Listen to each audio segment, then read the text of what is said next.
Good Saturday morning, and thank you for joining us. I'm Khiree Stewart. I'm at mile marker 89 on I-64 East, and if you look right behind me, you can see that state police are still on the scene of the shooting.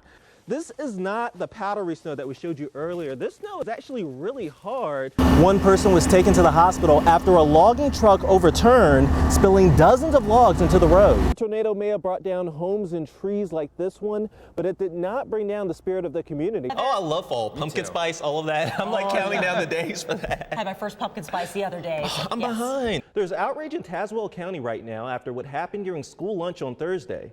According to the school superintendent, more than a dozen students who had outstanding unpaid lunch charge balances at Richlands High School were told to leave their trays at a cash register. And it may be one of the most important tests a high school student will have to take. But this year, big changes are coming to the SATs. Cute. She was a pit boxer mix. Are you singing? That? Ooh, that was really good. You brought her on, I've been thinking about that song. I know, and she was quoting a bunch of different Adele songs in it too. She's like, she needs to find someone like you. What else? Rumor has it. Rumor has it. Rumor oh gosh, has it. I'm an Adele fan, guys. Yes, I'm sorry. Yes, Adele is so good, and I think we're all really excited. She's back.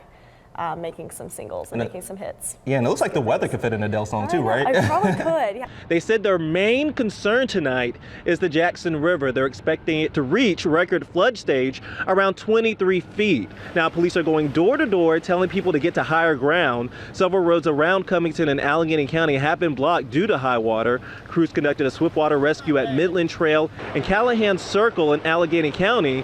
Many people said this is something they've never seen before. It's been hectic. We really loved him so dearly. It is that love for him is the reason we protest. It's the reason we walk for justice. No justice! No peace! No justice! No peace!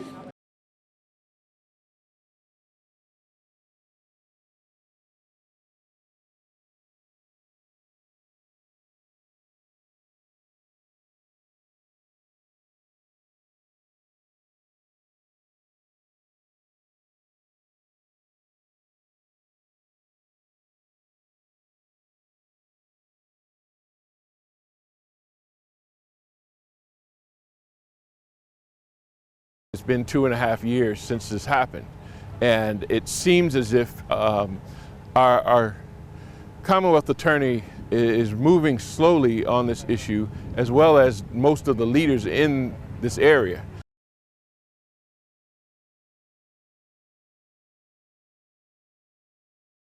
I'm hoping as more people see that this is not just a problem of big cities or just of this place or that place. This is a problem we have to deal with all over, in big towns, small towns. Put him out! Put him out! Must go! Let's go! It's the reason we walk for justice, and we will continue to walk every Saturday until we receive justice for Linwood. To see it on TV is one thing, but actually to come out here and experience it is a whole different ball game. Joshua Polk and Travis Smith sift through the rubble of what used to be a home. They're trying to salvage whatever they can for the family that lived here.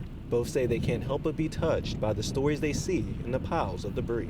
When we drove by, we actually saw a large teddy bear that you can tell belonged to a small girl, just laying under a whole bunch of debris. Pictures, doll babies, like tools, we found a few trophies, like stuff that holds memory, and I think the people out here, I think they really wanted just to get it back. Power crews were also out working to restore power to the area. While volunteers are out lending aid to the victims, others are out lending aid to the volunteers. And now we get a chance to help our friends and our neighbors right here in our community.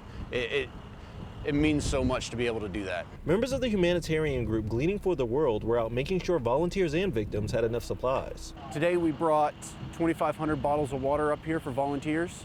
We've sent 25,000 out to other places that have been affected, as well as more food and water and blankets and things like that.